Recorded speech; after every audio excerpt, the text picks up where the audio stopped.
Along the eastern shoulder of the Cherbourg Peninsula, the beaches of Normandy are strung. The chilly waters of the channel reach quietly up the sand, which is today as it should be. A place where people go to spend a holiday afternoon with a cool sea breeze. There are lasting reminders, however, of a time when these beaches were not so hospitable. Where the neck of the peninsula joins the Normandy coast lie the beaches American soldiers remember. Utah, the westernmost one, was called. On the other, Omaha. Further east, the beachheads the British soldiers can never forget. Gold, Juno, and Sword. Today, history whispers and echoes through empty bunkers, and in the imperceptible inroads of rust, flaking from ruined and abandoned implements of war. To climb the dunes of Utah or Omaha today is quite literally child's play. It was not so in June of 1944. D-Day.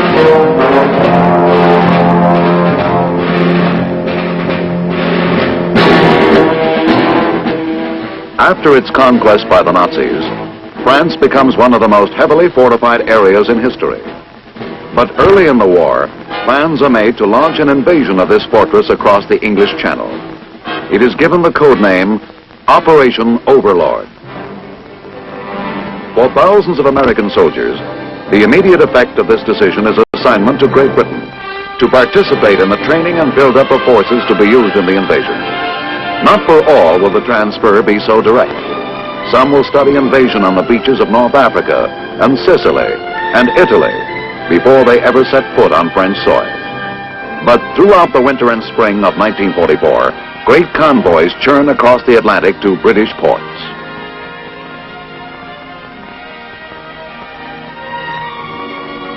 Into Britain they come by the thousands and tens of thousands. England in wartime is the land of blood, sweat, and tears. A nation blackened and battered by the fury of the Nazi Luftwaffe. But it's still England, and for young Americans on their way to war, there is much to see. Wartime Britain is a place supercharged with excitement, literally the crossroads of the world, filled with uniforms from all the nations united in the war against the Axis.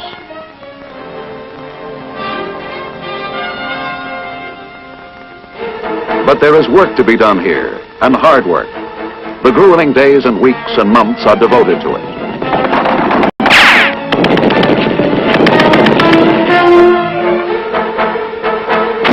The training has one specialized objective: how to assault a hostile fortified coast.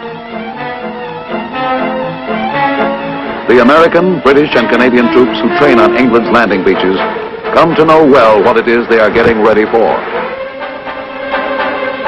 The equipment they will use is ready too. Thousands upon thousands of vehicles, weapons, supplies of every conceivable sort.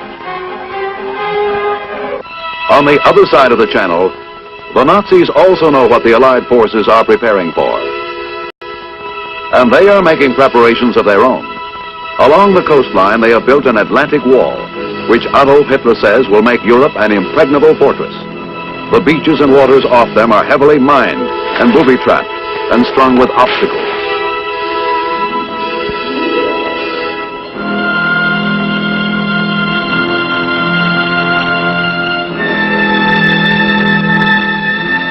Behind them, heavy guns are embedded in steel and concrete, positioned to train on any invasion fleet which might appear in the Channel waters.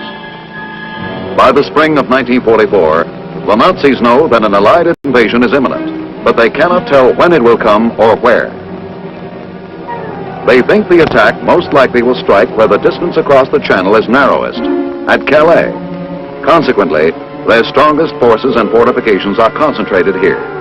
The actual target is one of the best-kept secrets of the war. The attack will come along a 50-mile stretch of coastline in the province of Normandy, sweeping west from the Orne River to a beach on the Cotentin Peninsula, dominated by the vital port of Cherbourg. The assault is first scheduled for May, when weather conditions are expected to be at their best. Allied leaders planning Overlord are aware of Nazi estimates that the invasion will strike at Calais. They further this deception by ordering heavy bombing in the Calais area as well as in Normandy.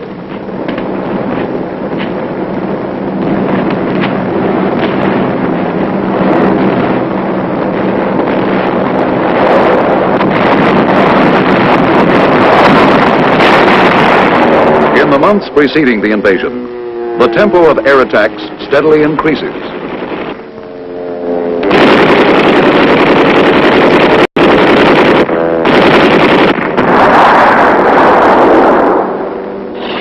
Air fleets with their cargoes of destruction thunder out of British bases to pound at oil centers and industrial plants and airfields.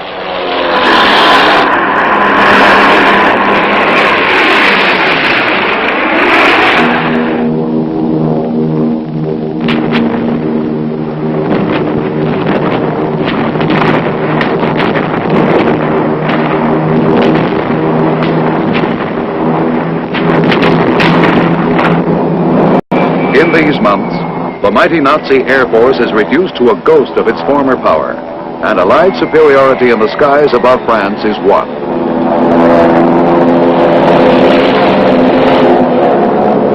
Destruction of transportation centers and rail lines is an important part of the invasion plan in order to isolate the battle area in Normandy and hinder the enemy's efforts to bring up men and supplies.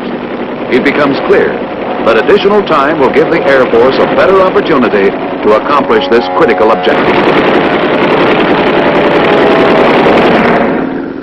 It also is decided to expand the original invasion plan, which called for an attack along a 3-division front into one along a 5-division front. This makes the acquisition of more landing craft essential. For these reasons, D-Day is postponed from early May until early June. The men who will launch the attack continue their training through the cold early English spring.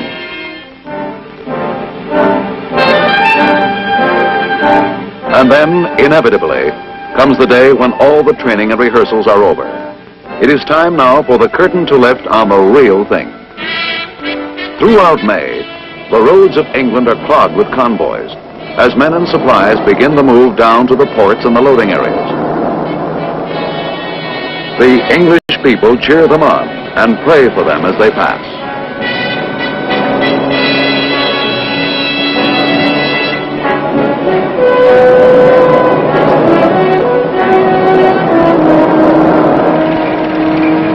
By the end of May, virtually all of southern England is one vast staging area.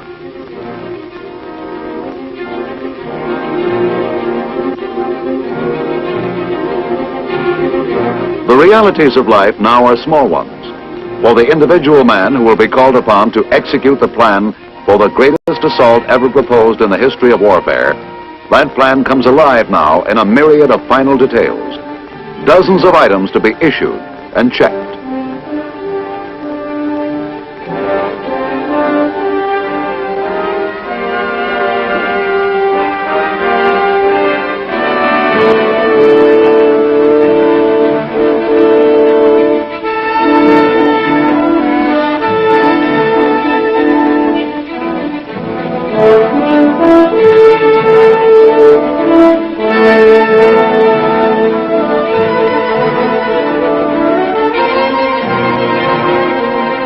Aboard the ships go the hardware of war, cargo which will be indispensable to the fighting man if he is able to secure a toehold on the hostile beach and expand it into a lodgement area, vehicles and the fuel to run them, rations and fresh water to drink, medicine, weapons and ammunition, bulldozers and bridges, the long invisible line of equipment which stands behind every statistic of victory.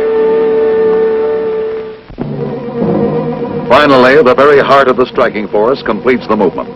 The men who will spearhead the invasion board the ships which will carry them to their long-awaited hour of decision.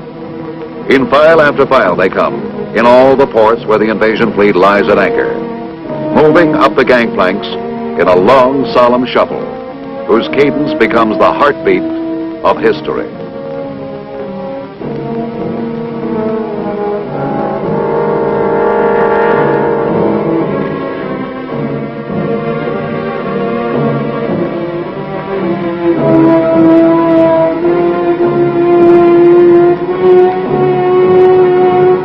The extensive movement from shore to ship, swiftly and effectively executed, is a masterpiece of logistical operation.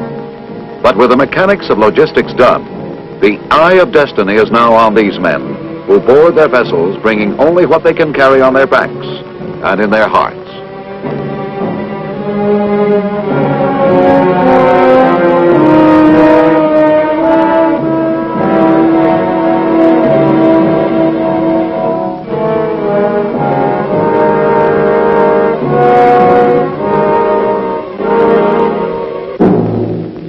The fateful hours that lie beyond the darkness ahead belong to them, to do with as they can, while the world waits in wonder and hope. They may not see themselves as the sword-bearers of a crusade, but they know well enough what depends on their effort, and the ultimate preparation is for each man to make himself.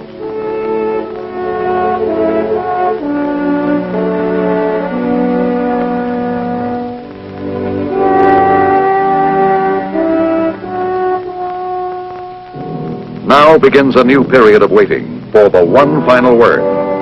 An invasion ship is a lonely ship, writes a correspondent who is there. It is a strange and suspended world, but heavy with memories of the more familiar world left behind.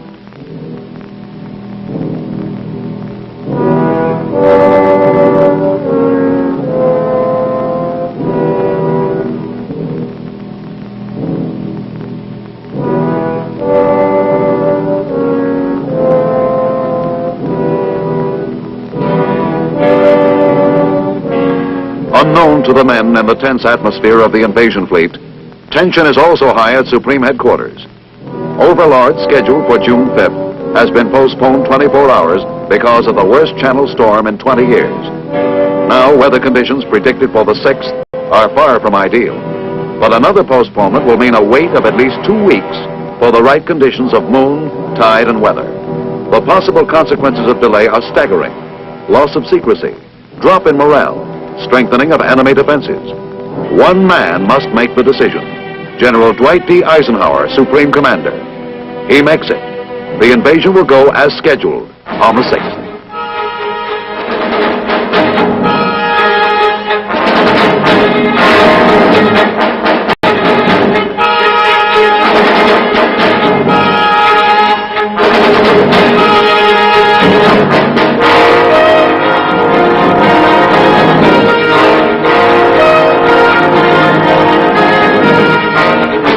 The great armada begins its ponderous move into the Channel waters.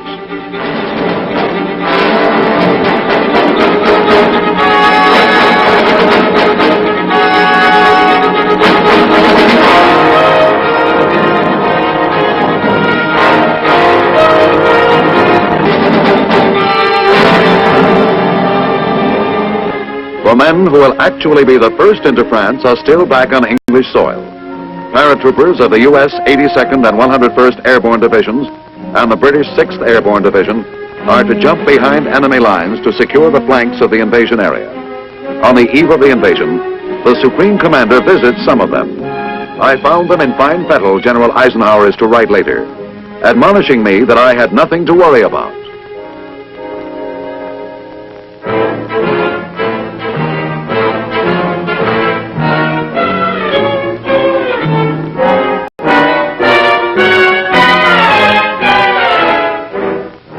Theirs is to be the biggest airborne invasion ever attempted to this time. The crucial hours of darkness ahead will make almost superhuman demands on them. Bad weather and anti-aircraft fire will scatter many of them over a much wider distance than is planned. They will be forced to fight the enemy as they find him in the night, in small groups and on unfamiliar terrain. But dawn will find the flanks at either end of the Normandy battlefield held by these first invaders.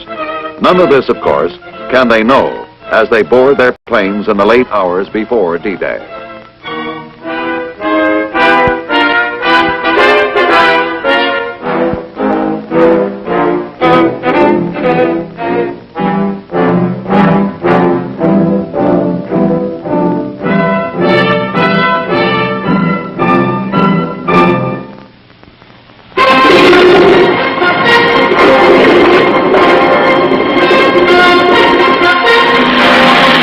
The great Ghost Fleet lifts from its British bases.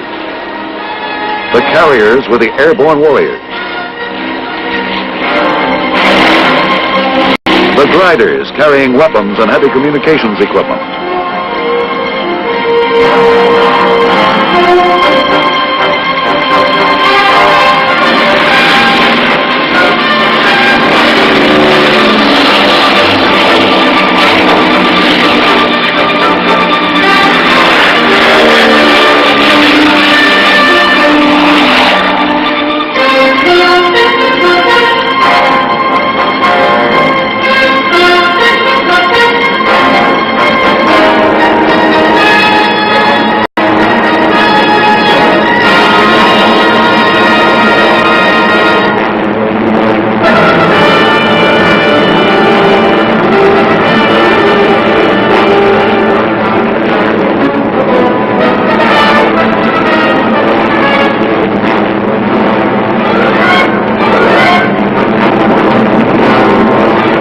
Midnight skies over Normandy are suddenly alive with the dark shapes of men who will bring the first fires of D-Day to Fortress Europe.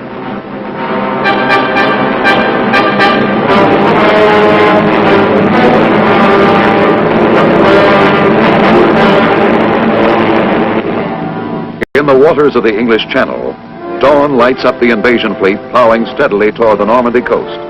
With almost 5,000 seagoing vessels, the historic armada is the greatest ever assembled.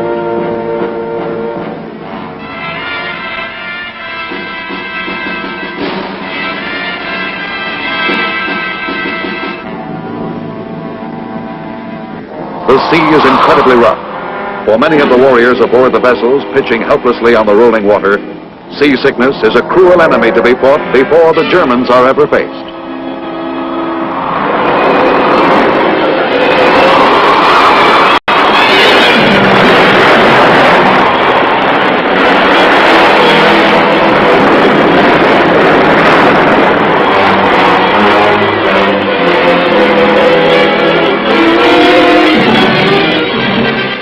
An hour before the first troops are scheduled to hit the shore, a naval bombardment opens up on the enemy's coastal defenses.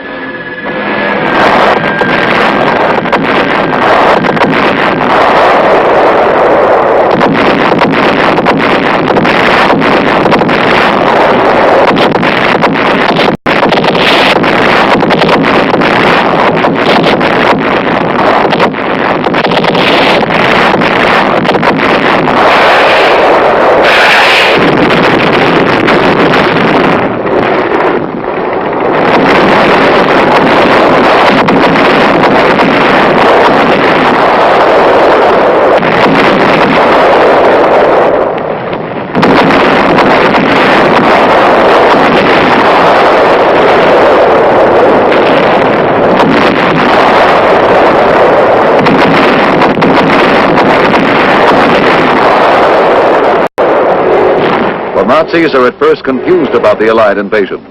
They are not aware a full-scale assault is in the making. Feindliche Schiffe in Sicht. Achtung! Feindliche Invasionsflotte in Sicht. Die Invasion, die wir erwartet haben. Wir werden ins Meer zurückwerfen. Nicht schießen, bis das Signal gegeben ist.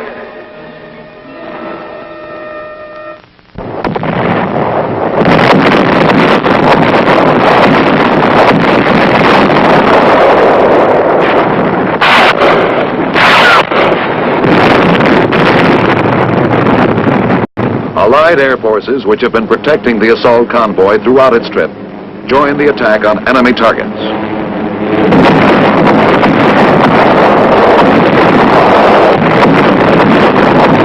In wave after wave, they roar overhead above the armada. In the ships of the invasion fleet, the men can hear the steady pounding of their fire on the enemy's positions, and they wonder hopefully if anything can be left alive on shore.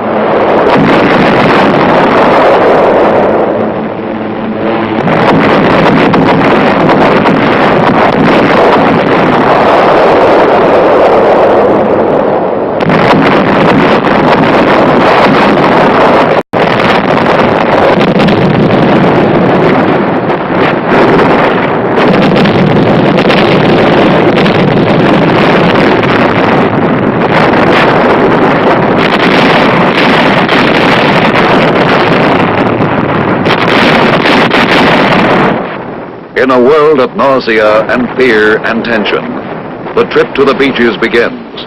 At the spear tip of this historic seaborne attack are some 3,000 men, American, British, and Canadian troops, who will hit in the first wave.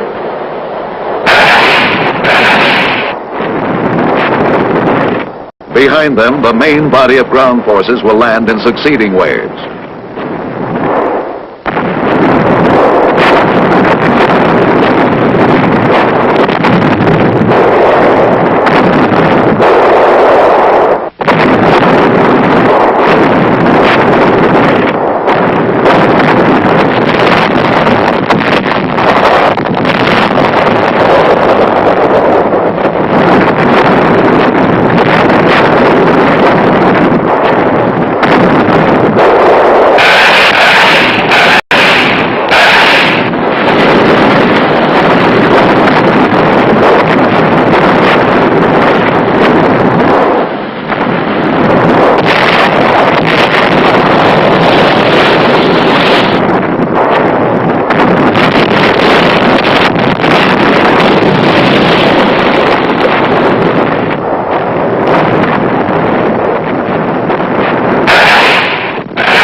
The British and Canadians are to take the 3 eastern beaches. The Americans are to secure the 2 on the west. Exposed to fire from an enemy they cannot yet see, they rock toward land.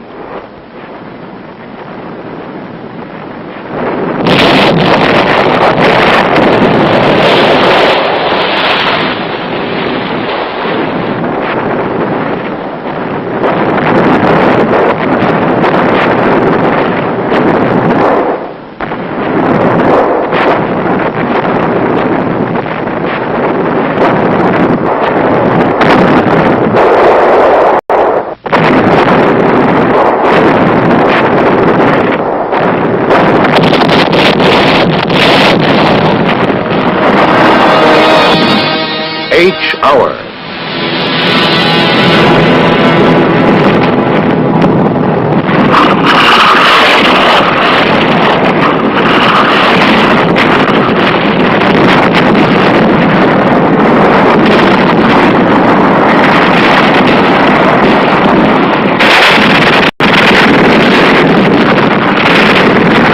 On beaches called Utah and Omaha, and Sword and Gold and Juneau, they come ashore.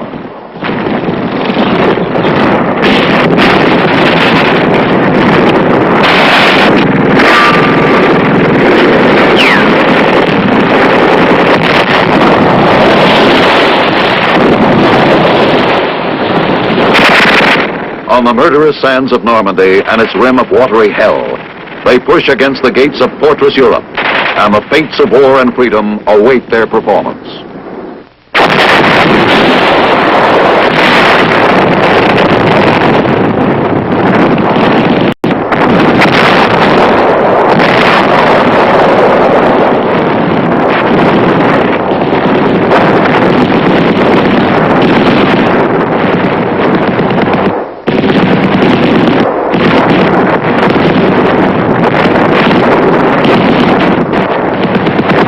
Enemy resistance varies in degree from beach to beach.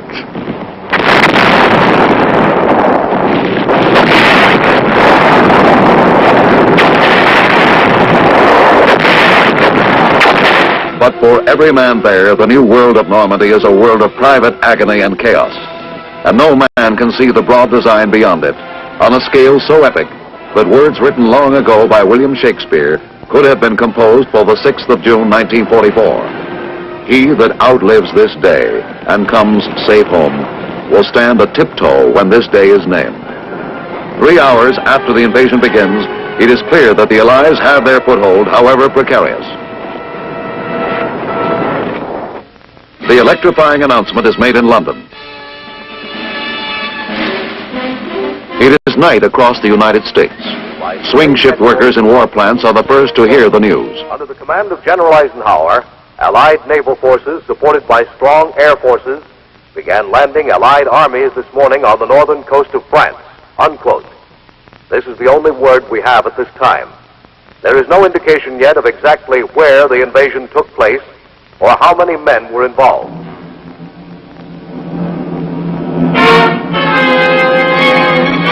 The news comes to America on this June day of 1944, bringing a swell of hope and pride, and anxiety too. For great victories in war must always be bought dearly.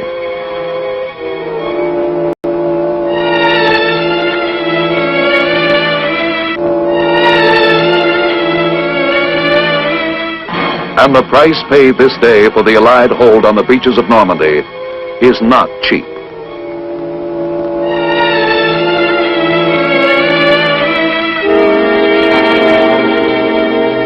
But although the cost is steep, the results are incalculable to the plan of battle. The beachhead soon expands from foothold to lodgment. Men and weapons and equipment pour ashore. Within 12 days, almost 600,000 men and 90,000 vehicles are on the beaches, massed for the drive inland.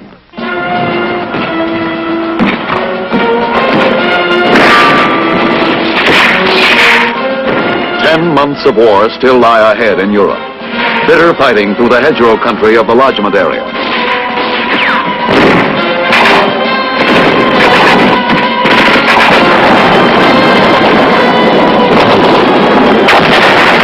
Hard grinding combat in the cities that lead from Normandy to the banks of the Elbe. Many men yet will fall. Many reverses will be suffered. Many triumphs recorded.